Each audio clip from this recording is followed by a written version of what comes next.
Bonjour, je suis Hakim La'alam et je vous propose ma chronique du samedi 24 août 2024. Elle s'intitule De Ammar Drebki à Abdelqa el-Kapris. Que de chemin non accompli. Je suis en droit citoyen de me poser la question.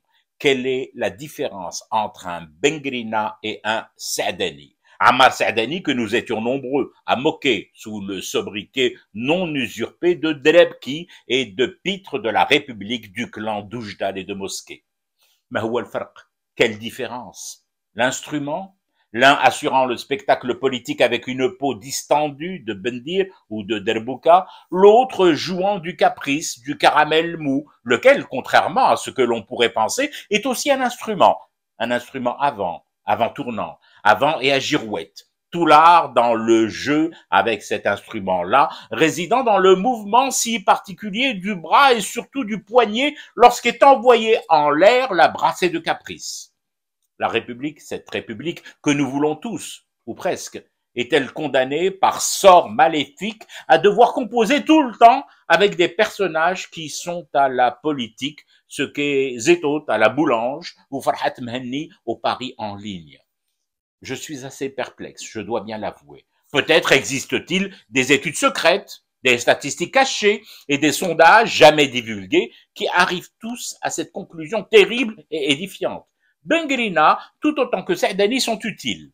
Je ne dirais pas des idiots utiles de la République, vu les parcours des deux zigues, l'un atterrissant comme une olive flétrie dans Neuilly-sur-Seine à Paris, l'autre ayant vogué de tonnier en sardinier jusqu'à devenir un cadastré florissant. Non, les idiots de la République jusque-là, ça serait plutôt nous. Du moins jusqu'à ce qu'on réponde à ma petite question que je repose. Quelle différence entre Bengrina et Saadani? Et pourquoi une campagne électorale doit nécessairement s'encombrer de tels pédigrés aujourd'hui encore? Parce que diable, je rappelle que l'engagement, la promesse, c'est justement qu'aujourd'hui ne soit plus le hier d'hier, que je ne me gourre pas. La programmatique enthousiasmante, celle qui m'a aidé, perso, à y croire et à mordre dans le futur avec une délicieuse férocité patriote, c'était de tourner enfin la page sombre des prédateurs du clan d'Oujda et de Mosquée. Mais tout de même pas de tourner la page Saadani pour tomber sur la facha de Bengrina dans la page d'après, yo! Ce n'est pas du tout ce bouquin que j'avais commandé. Ma vue baisse, mon ouïe encore plus vite, mais je reste encore convaincu que ce n'est pas ce que je voulais lire, écouter, voir et vivre.